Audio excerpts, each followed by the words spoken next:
Alfia atau apa. Ya sekarang mah dulu beda sekarang mah. Apa mahalnya?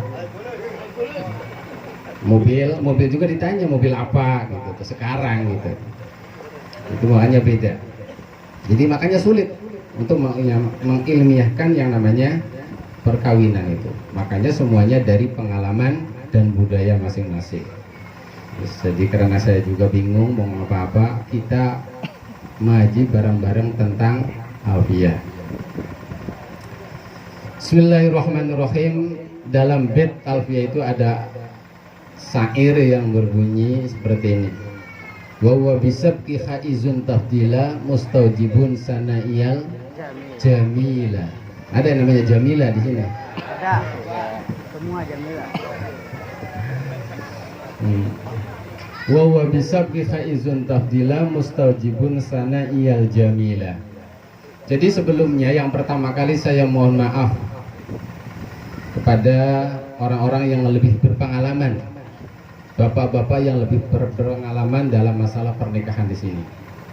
Berarti bapak itu adalah sabik pendahulu. Maka wa bisabqi khaizun tafdila layak untuk mendapatkan apresiasi, layak untuk mendapatkan anugerah, untuk mendapatkan keutamaan. Wa bisabqi khaizun tafdila mustajibun sana'iyal jamila. Maka dengan permohonan maaf saya ini, saya ucapkan mohon maaf dan apresiasi yang sangat luar biasa, yang sangat tinggi untuk pendahulu-pendahulu yang telah mendahului saya pribadi dalam masalah mengarungi rumah tangga. Sebelumnya ini, itu arti daripada bait apa tadi? Wa huwa bisabqin khaizun tafdila. Wa huwa bisabqi khaizun tahdila mustajibun sana'iyal jamila. Yang kedua, kalau saya di sini duduk di sini apa? Itu ambil dari bait wa qutuzadu kana fi hasbin kama kana asahha ilmaman taqaddama. Wa qutuzadu kana fi hasbin kama kana asahha ilmaman taqaddama. Saya duduk di sini nyata dilihat oleh para bapak, para ibu sekalian. Dan sebenarnya itu saya itu sebagai hasbu. Hasbu itu apa? Sisipan, tambahan yang diantara orang-orang yang inti, pemeran-pemeran inti yang ada di sini. Itu status saya duduk di sini itu. Karena saya menyadari tentang keilmuan pengalaman saya dalam mengungkapkan yang sebenarnya tentang masalah apa walimah ini. Itu waqtu zadu kana fi hasbin kama kana asahha ilmaman taqaddama. Nah, dalam bait tadi dicontohkan makana asahha ilmaman taqaddama. Artinya apa? Betapa keilmuan orang yang berpengalaman, keilmuan orang yang terdahulu itu sangat sahih, sangat tepat, sangat akurat dibandingkan dengan ilmu-ilmu zaman sekarang. Apalagi yang sifatnya ilmiah, yang sifatnya pengalaman pun orang-orang dahulu itu lebih tepat, lebih sahih dan lebih akurat.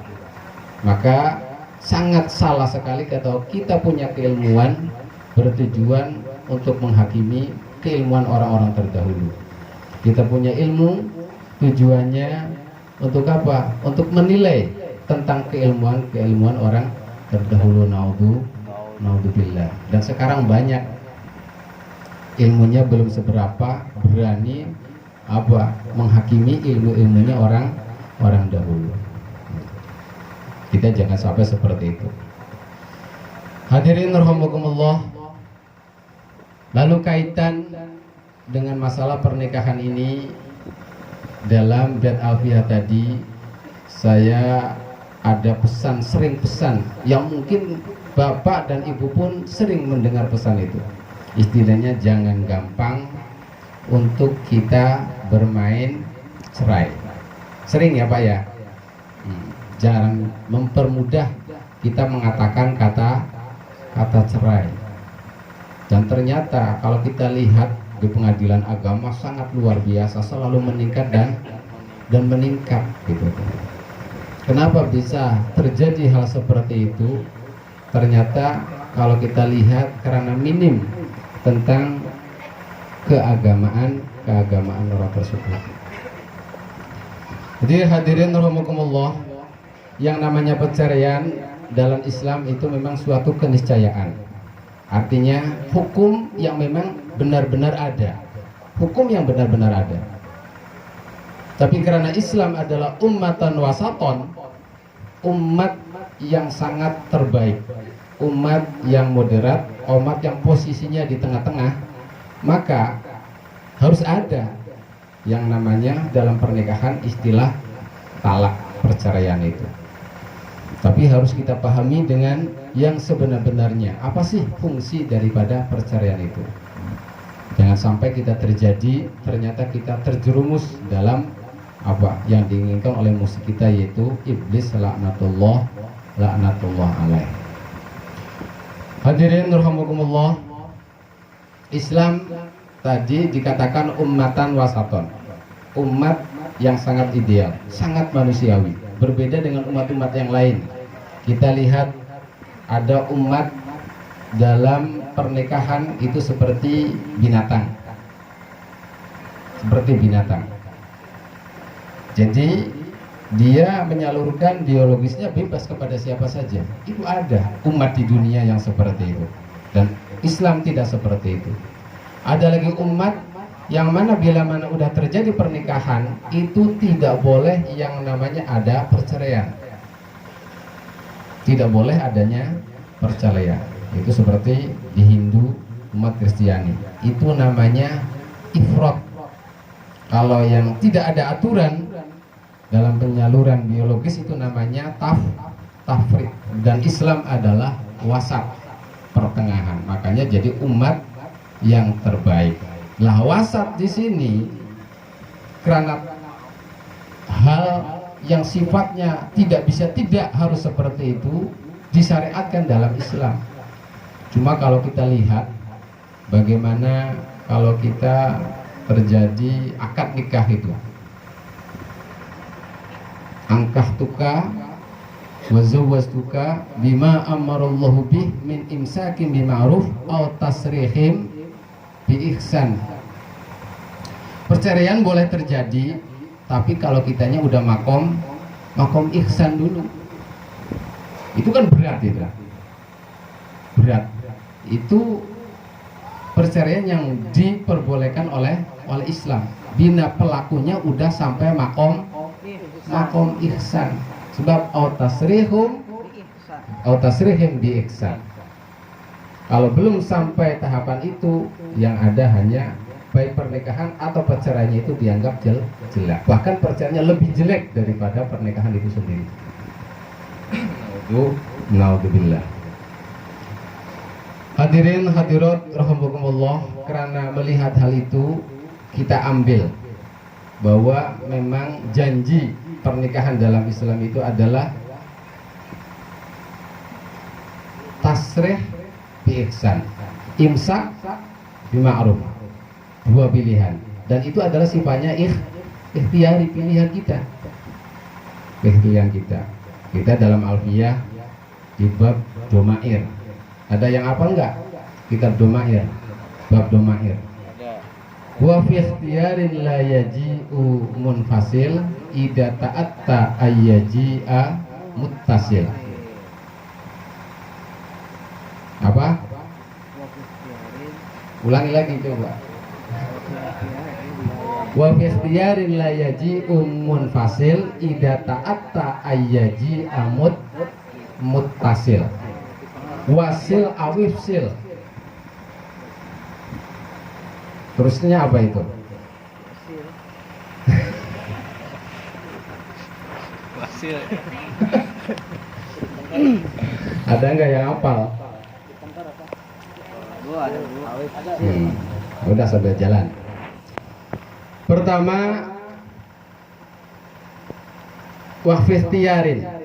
Dalam pernikahan ini betapa beratnya dalam Islam masalah perceraian itu. Jadi jangan mudah. Akhirnya kita tertipu, kita tidak tahu betapa pernikahan itu membuat setan sangat menjerit bila mana ada apa bujangan atau gadis atau orang yang jomblo, duda atau janda itu melakukan pernikahan, setan itu menjerit. Tapi kalau terjadi perceraian, setan itu pesta. Setan itu pesta. Bahkan pestanya pesta yang khusus, langsung dikasih medali oleh sang raja setan, yaitu iblis, bagi orang yang mampu dari anak buahnya yang menceraikan pernikahan. Itu pesta besar-besaran, memberikan medali yang luar biasa kepada setan yang mampu menceraikan pernikahan rumah tangga. Naudzubillah. Jadi memang suatu pilihan. Wa fi ikhtiyanil la yaji'u muttasil idza ta'atta ayyaji'a muttasil. Artinya yang namanya perceraian itu ikhtiari. Sekarang kita mau nyerai atau tidak bisa.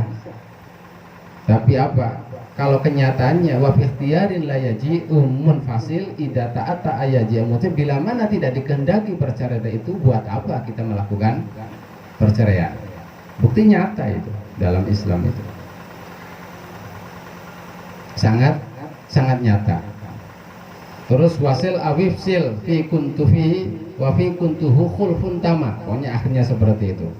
Lah, bila mana sifatnya seperti kuntu itu apa? Dalam perkawinan ternyata terjadi kedoliman, dalam perkawinan terjadi perusakan hak-hak rumah tangga, dalam perkawinan terjadi apa? Hal-hal yang sangat aib yang bisa menjatuhkan nama baik salah satu daripada anggota rumah tangga itu. Maka agama itu wasil awifsil. Kamu boleh cerai, kamu boleh melangsungkan. Tapi ternyata kenyataannya itu pun sangat sulit. Sebab daripada cerai atau tidak itu pun apa? Kita tidak tahu mana yang terbaik itu. Mana yang terbaiknya saya tidak. Kita semua itu tidak ngerti.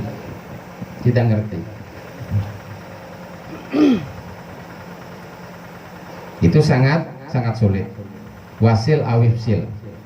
Wa fi kuntuhu khulfun tama. Wasil awifsil ma sa'al tihi wa ma wa fi kuntuhu khulfun tama. Artinya bila mana ada seorang perempuan, ini banyak ini, gugatan seorang perempuan kepada lelaki. Wasil awifsil ha asal nihi wa ma fi kuntuhu khulfun tama. Bila mana ada perempuan minta perceraian, itu sang lelaki bebas, boleh menceraikan, boleh tidak. Artinya, tapi itu kita harus tahu mana yang terbaik. Itu kan suatu pilihan yang sulit. Tapi kuntuhu khulfun tama, bila mana telah benar-benar terjadi suatu kerusakan rumah tangga, itu pun terjadi perbedaan pendapat. Ada yang mengatakan boleh dicerai, ada yang mengatakan tidak. Wafi kuntu khulfuhu khulfun tama. Kalau benar-benar udah terjadi. Kata kahil tanihi wan fitola akhtaru ghairohtari infisola. Lah, bila mana cuma praduga saja, praduga dalam hal apa? Umpamanya istri menyangka suaminya selingkuh, atau suami menyangka istrinya selingkuh, itu sifatnya praduga. Wafi khultuhu akhtaru wan fisola watisola akhtaru ghairistariin fisola. Kalau pendapatku itu lebih baik bertahan, tapi wa ghairi infisola, selain dari pendapatku, ulama lain mengatakan boleh terpisah, boleh cerai. Lah, itu gambaran betapa sulitnya seseorang untuk melakukan perpisahan perceraian. melalui tahapan-tahapan yang sangat rumit, yang memerlukan keilmuan, yang memerlukan ketelitian, yang memerlukan kecermatan yang tepat. Makanya cukup digarisbawahi oleh agama, yaitu apa? Tasrihim bi ihsan. Kita kalau udah makom ihsan boleh, tapi kalau belum makom ihsan jangan coba-coba. Itu membuat senang guru kita, membuat senang musuh kita, yaitu setan dan iblis, laknatullah alaih. Hadirin rahimakumullah, udah jam berapa ini? Pokoknya jangan lama-lama aja ini mengaji. Jangan lama-lama, udah capek semua. Hadirin rahimakumullah. Lah, tadi membahas tentang hukum perceraian yang hubungannya dengan isim domir. Isim domir itu apa sih? Kalau dalam tabat kan ada tabat yada abil wa tab ma agna anhu maluhu. Anhu itu isim domir, hu-nya itu. Maluhu isim domir. Kita jangan memikirkan bagaimana tepat tidaknya kita melangsungkan pernikahan atau tidak. Itu jangan kita pikirkan. Apakah kita lebih baik pisah atau kita lebih baik terus berlangsung dalam pernikahan. Jangan selalu kita pikirkan itu. Tapi yang kita pikirkan adalah domirnya. Apa arti domir? Adalah hati kita. Makanya ada bahasa malam ya'rif marji'ad domir falaysa lahu domir. Barang siapa yang tidak mengetahui kemana arah kembalinya domir, maka orang tersebut tidak mempunyai domir. Malam ya'rif marji'ad domir falaysa lahu domir. Tidak mengetahui kemana arah kembalinya domir, berarti dia tidak punya domir. Artinya domir itu hati. Lah ternyata pernikahan itu dalam Islam sebagian ulama itu dikategorikan ada 3 tipe pernikahan. Pertama tipe jamroh, kedua tipe sakinah, ketiga tipe arusyah. Apa itu? Apa enggak? Pertama tipe keluarga pernikahan jamroh. Artinya apa? Bara api. Pernikahan yang sebagaimana seperti bara api. Kedua pernikahan sakinah, artinya tentrem, ayem. Yang ketiga adalah arusyah. Nah, nanti ini pendapat ulama. Kita tidak boleh menuduh orang lain. Kita kaca diri sendiri, kita masuk tipe pernikahan yang mana? Termasuk tipe pernikahan yang mana kita itu. Dan semuanya itu diukur oleh domir, yaitu hati kita. Pertama pernikahan tipe jamrah. Jamrah itu artinya bara api. Bila mana dibangun suatu pernikahan itu jauh dari agama, jauh dari agama. Dan yang dikejar dalam pernikahan itu hanya sebatas status. Itu namanya tipe pernikahan jamrah. Seperti bara api. Itu sangat rentan. Itu sangat riskan. Kalau kita suatu pernikahan itu jauh dari agama. Yang kedua pernikahan sakinah, yaitu pernikahan yang tentrem, adem, berjalan apa adanya, normal. Itu adalah pernikahan sakinah. Tapi yang ketiga adalah pernikahan arusyah. Artinya pernikahan yang setiap hari itu seperti pengantin baru. Pengen nggak? Pengen. Kita udah tua-tua tapi selalu setiap malam itu malam pertama terus. Setiap bulannya selalu bulan madu. Harus ciptakan ini. Namanya tipe pernikahan arusyah. Itu bisa. Jadi tidak kepingin. Ada tetangga, ada teman melihat pernikahan gadis itu tidak kepingin, sebab kita selalu arusah setiap hari itu, arusah lah. Semuanya itu dilihat dari domirnya. Ternyata kalau yang pernikahan jamroh, bila mana domirnya pertama, domirnya hatinya mati atau sakit. Bila mana ada seseorang dalam suatu pernikahan, dia hatinya itu mati, artinya mati itu tidak tahu tentang hikmah dari pernikahan. Apa sih tujuan pernikahan? Apa sih yang diambil daripada manfaat-manfaat pernikahan? Tidak, yang penting umumnya nikah. Dia diambilnya cuma status. Itu sangat riskan. Nah, yang kedua sakinah, bila mana hatinya soheh. Artinya apa? Sehat. Itu sakinah. Berjalan, waktunya ngaji, waktunya kerja, waktunya pesir, itu pernikahan sakinah normal. Ada pernikahan yang arusyah, jadi setiap hari selalu gairah terus gitu. Seperti pengantin baru terus setiap hari itu, walaupun usianya udah 60 gitu tuh. Bisa terjadi, sangat bisa terjadi. Itu contohnya Nabi kita. Terjadi hal pertama dalam Islam adalah Nabi kita dengan Siti Aisyah radhiyallahu anha. Ternyata pernikahan yang arusyah itu yang namanya cinta itu selalu tumbuh, dan pertumbuhan rasa cinta itu tidak terbatas. Sangat tidak terbatas. Jadi tidak dikejar, walaupun usianya ribuan tahun, tetap pertumbuhan cinta itu akan bisa tumbuh dengan mekar.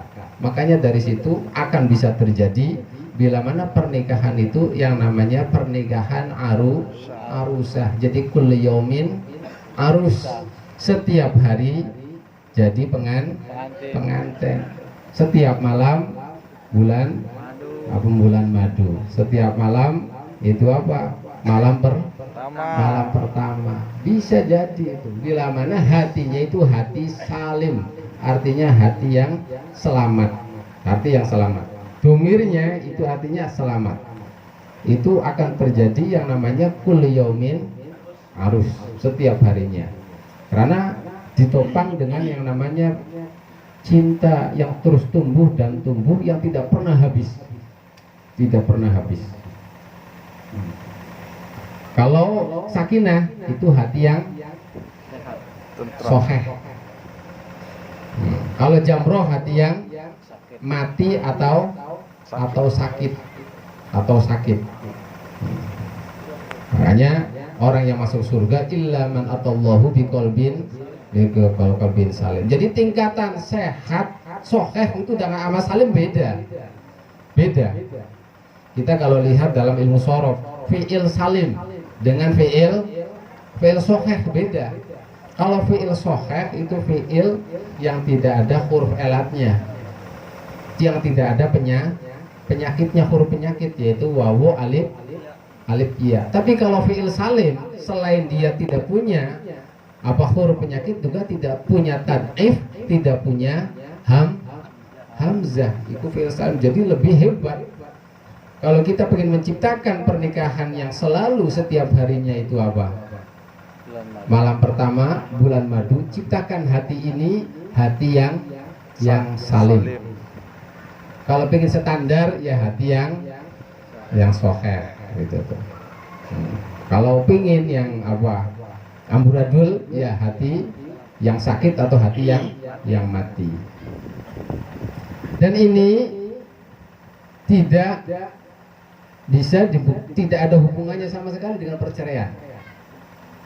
Yang namanya pembagian tipe pernikahan, model pernikahan seperti itu sama sekali tidak ada hubungannya dengan perceraian.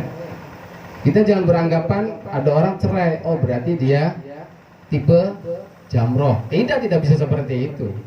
Tidak bisa, jangan itu. Tidak seperti itu. Yang selalu semangat, oh berarti tidak pernah cerai, selalu itu, oh berarti tipe Tipe arus. Tidak bisa. Itu sangat sekali tidak ada hubungannya dengan perceraian. Pernikahan yang tipe 3 itu. Kenapa? Sebab kenyataannya ada yang tipenya tipe jamroh tapi sampai usia 60-an. Dengan awal pernikahan dia dimulai dari 25. Tapi dia tipenya tipe jamroh. Itu bisa terjadi. Bisa terjadi. Dia mati, padahal mati hatinya atau sakit hatinya, tapi bisa bertahan. Ini nyata. Saya punya teman dia kerjanya di orang kaya raya. Punya teman kerjanya di orang, ternyata dibuktikan gitu tuh. Kata-kata ulama itu. Obrolan teman kerja di suatu keluarga orang kaya raya. Bapaknya itu punya perusahaan, ngurus dengan berbagai anak-anak perusahaannya. Begitupun istrinya mengurus, punya perusahaan tersendiri, juga banyak cabang-cabangnya. Lah anak-anaknya tidak diurus. Dan kehidupannya setiap harinya adalah pesta. Mending pestanya sama pesta yang nggak bener itu. Pesta yang nggak bener. Sampai-sampai itu kata teman saya, gitu tuh. Setiap tahun diulang tahunin pernikahan itu dengan meriah. Tapi apa? Ternyata keluarga itu keluarga yang umpamanya suaminya gandeng sama perempuan lain, tidur sama perempuan lain, cuek saja istrinya itu. Cuek saja. Dan suaminya gitu. Istrinya gandeng sama laki-laki yang muda, yang ganteng-ganteng, dibawa ke diam saja udah. Jadi udah tidak saling peduli. Suami saya mau melakukan apapun, biarkan. Dan juga suaminya gitu, istri saya mau melakukan apapun, biarkan. Gitu. Dan anak-anaknya ya amburadul selalu pesta di rumahnya. Itu nyata gitu tuh, nyata. Itu namanya perkawinan jamroh. Tidak pasti harus terjadi perceraian. Tapi itu pernikahan yang sangat naudzubillah gitu. Naudzubillah. Juga tidak ada jaminan bahwa perceraian itu tidak tipe arusah. Kita tahu awalul aktob, wali kutub pertama. Siapa? Wali kutub pertama